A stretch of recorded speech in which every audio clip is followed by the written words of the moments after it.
जय हिंद प्यारे बच्चों। देखिए प्यारे बच्चों, आज की इस वीडियो में हम लोग जो है मैट्रिक बोर्ड परीक्षा 2025 के लिए मैथ्स के कुछ वीवीआई ऑब्जेक्टिव क्वेश्चनों को करने वाले हैं। तो वीडियो काफ़ी कमाल का होने वाला है। अगर आप भी 2025 में मैट्रिक परीक्षा देना चाहते हैं तो यह वीडियो आपके लिए बहुत ही महत्वपूर्ण होने वाला है। तो वीडियो को पूरा अंत तक जरूर देखिएगा। तो चलिए हम लोग शुरू करते हैं।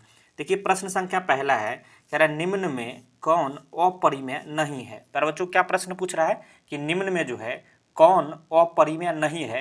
प्रश्न कहने का मतलब हुआ आपसे पूछा जा रहा है कि कौन परिमेय है। क्लियर है, समझ गए। अपरिमेय नहीं है तो परिमेय है। तो कौन जो है ऑप्शन 4 दिए गए हैं इसमें से परिमेय है। देखिए बच्चों, रूट के अंदर जो है जो संख्या दिया रहता है उसमें परिमेय और अपरिमेय निकालना काफ़ी जो है डाउटफुल रहता है, काफ़ी बच्चे को कन्फ्यूजन होती है। आज जो है इस ट्रिक को अपनाइए, आप जो है कभी भी गलती नहीं करिएगा।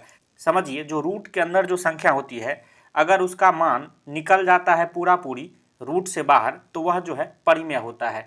और जिसका मान जो है रूट से पूर्णतः बाहर नहीं आता है, कुछ ना कुछ उसका जो है फैक्टर बच जाता है रूट के अंदर, तो वह जो है अपरिमेय होता है। जैसे यहाँ अगर रूट 10 का आप देखिएगा तो इसका जो है पूरा मान नहीं निकलेगा। रूट 10 का मान जो है रूट 10 ही होगा। क्लियर है। इसी तरह रूट जब किसी भी संख्या पर चढ़ जाता है तो इसका मतलब है उसका वर्गमूल आपसे पूछा जा रहा है। इसी तरह रूट 24 को आप क्या लिख सकते हैं, रूट 24 को क्या लिख सकते हैं, तो रूट 6 गुने 4 लिख सकते हैं। तो देखिए यहाँ 4 जो है, 4 को आप क्या लिखिएगा, 2 गुने 2। तो रूट के अंदर देखिए 2 जोड़ा में है तो एक जो है 2 निकल जाएगा। रूट के अंदर अब क्या बच जाएगा, रूट 6। क्लियर है। तो यहाँ देखिए रूट के अंदर रह गया संख्या, पूरा पूरी नहीं बाहर आया संख्या, इसका मतलब ये भी जो है परिमेय नहीं होगा। क्लियर है, समझ गए। अब देखिए यहाँ रूट 35 दिया गया है तो रूट 35 दो, वैसे रूट 35 को क्या लिख सकते हैं, रूट 5 गुने 7। ये तो इसका मान निकलेगा ही नहीं क्योंकि किसी भी संख्या का जोड़ा नहीं लगा, तो ये भी जो है परिमेय नहीं है। इसी तरह जो है अब देखिए यहाँ ऑप्शन डी दिया गया है 121 को क्या लिख सकते हैं आप, 11 गुने 11। देखिए रूट के अंदर जब जोड़ा में दो संख्या है तो एक निकल जाता है। देखिए ये पूरा पूरी निकल गया, रूट के अंदर किसी भी यह जो है कोई भी संख्या रूट के अंदर नहीं है, इसका मतलब यही जो है परिमेय होगा। क्या हमने कॉन्सेप्ट सीखा है कि रूट वाली संख्या जो है पूरा पूरी अगर निकल जाता है रूट से बाहर तो वह जो है परिमेय होता है, अगर नहीं निकलता है तो अपरिमेय होता है। समझ में आ गया। तो यहाँ जो ऑप्शन डी सही हो जाएगा। क्लियर है। अब प्रश्न जो है दो कह रहा है कि यदि द्विघात बहुपद QX बराबर x² माइनस x प्लस 4 के शून्यक अल्फा बीटा हो तो अल्फा प्लस बीटा का मान होगा। देखिए प्यारे बच्चों, अल्फा प्लस बीटा मतलब दोनों मूलों का योग आपसे पूछा जा रहा है। तो फॉर्मूला क्या होता है अल्फा प्लस बीटा का, मूलों का योग क्या होता है, -b/a। इस फॉर्मूला का याद रखिएगा। शून्यों का योगफल या फिर अल्फा प्लस बीटा बराबर -b/a फॉर्मूला होता है। अब देखिए x² के गुणांक मतलब x² के साथ जो संख्या गुना में है कुछ नहीं है तो एक है, इसे हम लोग a मानते हैं। और x के साथ जो संख्या गुना में होता है यहाँ कुछ नहीं है तो एक है, तो इसे हम लोग b मानते हैं। और जो अचर पद है जो संख्या में है जिसमें अक्षर नहीं लगा है इसे हम लोग c मानते हैं। क्लियर है, समझ गए कॉन्सेप्ट। अब यहाँ से मान रखिए तो माइनस फार्मूला में है और b का मान यहाँ क्या हो जाएगा, कुछ नहीं है तो -1 हो जाएगा। क्लियर है। अब बट्टे जो है a फार्मूला में है, a का मान यहाँ 1 है तो माइनस इंटू माइनस प्लस हो जाएगा, 1/1 यानी 1 ही इसका मान आएगा। तो यहाँ ऑप्शन देखेंगे तो ऑप्शन सी यहाँ बिल्कुल सही है। अल्फा प्लस बीटा का मान जो है 1 हो जाएगा, या फिर कहिए शून्यकों का योगफल या मूलों का योगफल। क्लियर है, समझ गए कॉन्सेप्ट। अब इसी में जो है एक प्रश्न और जो है पूछा जाता है आपसे कि यदि द्विघात बहुपद px बराबर x² माइनस 2x प्लस 5 के शून्यक a, b हो तब a गुने b का मान होगा। कहने का मतलब हुआ अगर द्विघात बहुपद आपको दिया गया है उसके शून्यक जो है a, b है, तब इसका जो है जहाँ योगफल यहाँ निकाल रहे तो यहाँ गुणनफल निकालना है। तो शून्यकों का गुणनफल मतलब a गुने b का क्या फॉर्मूला होता है, c/a।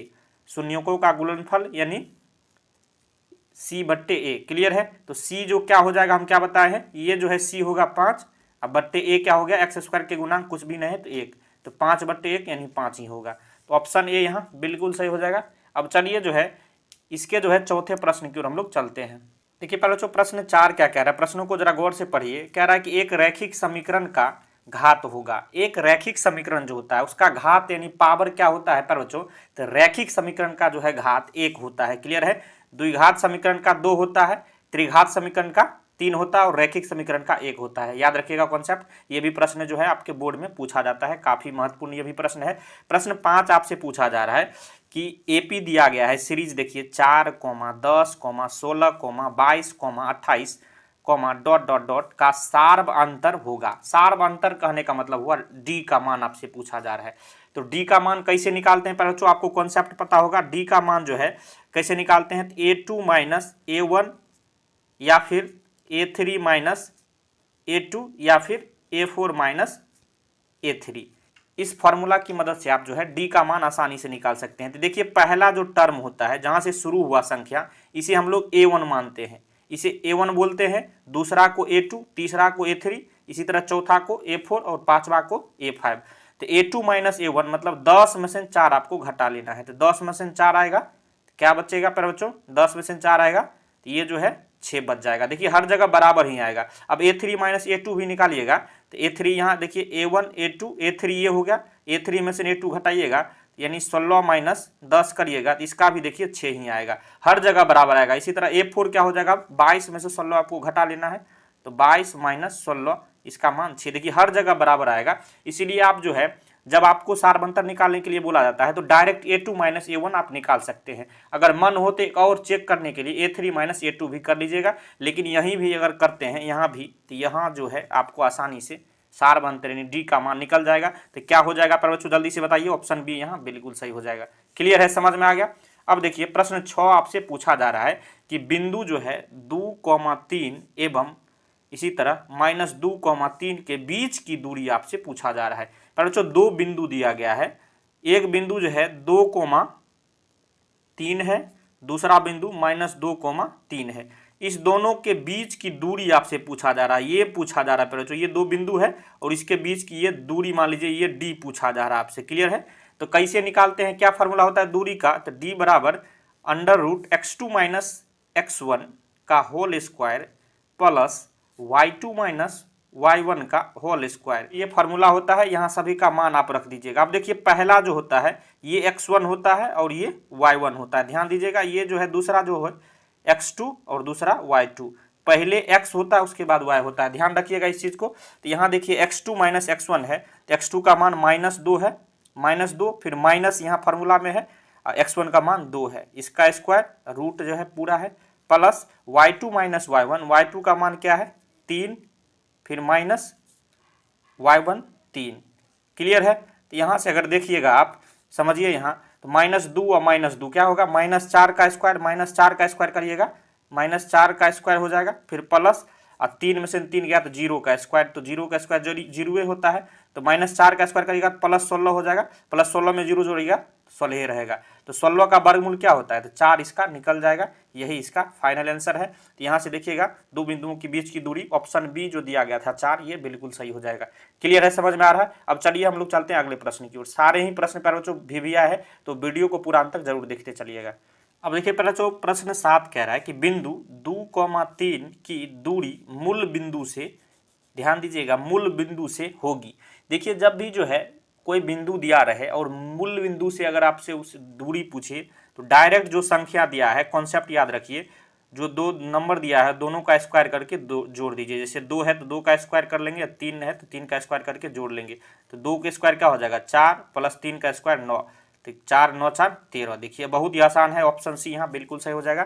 क्या करना है, जब मूल बिंदु से दूरी पूछे तो जो संख्या जो दिया गया है दोनों को स्क्वायर करके जोड़ लेना है, अंदर रूट ले लेना है। क्लियर है। अब इसी तरह प्रश्न 8 कह रहा है कि 10 π/2 का मान होगा। ऑप्शन आपके सामने 4 दिए गए हैं। देखिए पहले तो समझिए इस चीज को, तो 10 π/2 का मान क्या होगा, 10 पाई का मान क्या होता है 180 डिग्री, अब बट्टे क्या हो गया 2। इसी तरह देखिएगा तो 10 अब 180 डिग्री में 2 से भाग दीजिएगा तो ये 90 डिग्री आ जाएगा। 10 90 डिग्री का मान क्या होता है पहले तो आपको आसानी से पता होगा, आपको बिल्कुल पता होगा 10 90 डिग्री का मान क्या होता है, इन्फिनिटिव होता है। ऑप्शन डी यहाँ बिल्कुल सही हो जाएगा। अब चलिए इसी तरह प्रश्न 9 क्या कह रहा है, ये भी बहुत ही महत्वपूर्ण है पर बच्चों।